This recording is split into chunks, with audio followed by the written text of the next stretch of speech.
Profesor Mahfud MD, dalam sebuah kesempatan ketika acara buka bersama, menegaskan ia sekarang telah menyerahkan sepenuhnya urusan sengketa Pilpres kepada tim kuasa hukum 03.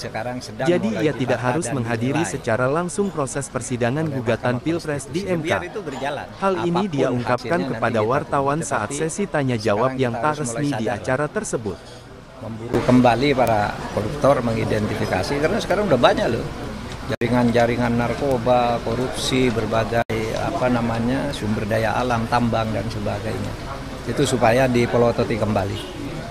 Dan tadi kan di MK itu salah satunya mendengarkan kesaksian dari pihak Bawaslu.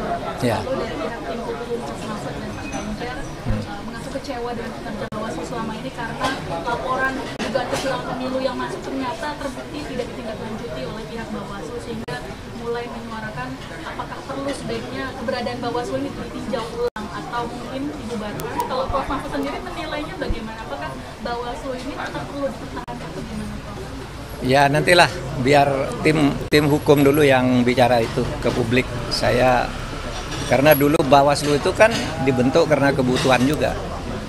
Lalu kalau kemudian ada cacat lalu mau dibubarkan, nanti semua jadi dibubarkan. Yang penting kita harus benar lah sekarang ini proses-proses yang berjalan. Tapi bahwa itu perlu dibubarkan apa tidak, atau diubah bentuknya atau apanya, nanti sesudah ini kita bicarakan lagi. Terutama kepada nanti pemerintah baru, siapapun, supaya memikirkan hal-hal ini agar demokrasi ke depan itu lebih sehat. Tapi apakah menurut Prof. Mahfud kumpulnya kinerja Bawaslu ini karena salah satu paslonnya kali ini ada kaitannya langsung dengan kuasa yang tadi masih berkuasa? Tidak tahu saya, biar nanti diputuskan oleh MK. Biar MK yang memutuskan apa karena itu atau bukan, ya kita lihat aja. Saya tidak boleh sekarang sebagai prinsipal gitu mempengaruhi opini di luar sidang.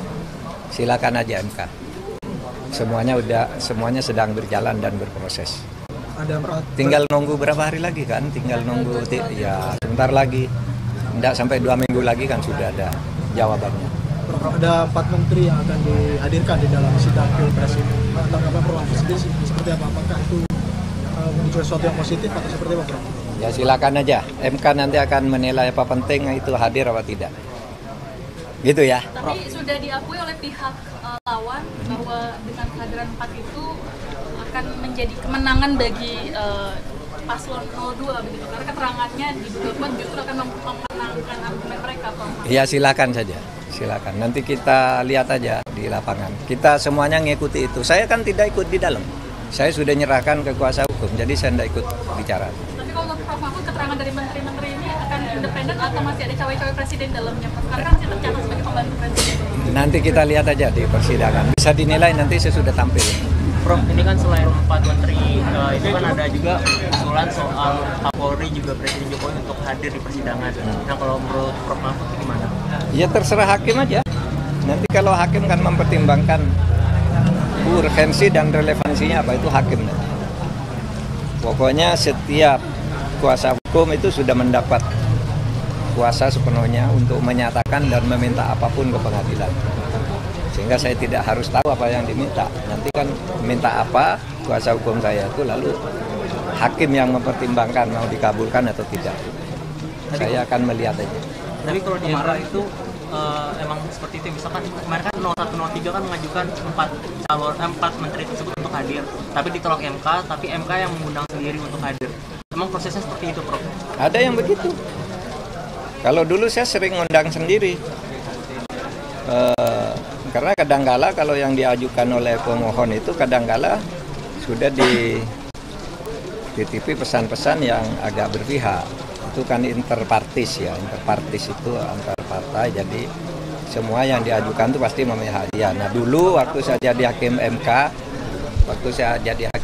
ya sering ngundang sendiri yang tidak diajukan oleh pihak. Misalnya kasus penodaan agama ya, dulu saya ngundang sendiri tokoh-tokoh, ada MH Ainun Najib, kemudian ada Quraisy Shihab. Itu tidak diajukan oleh orang yang berperkara, tapi MK ingin mendengar. Pada waktu itu kita panggil semua dari gereja, dari majelis ulama.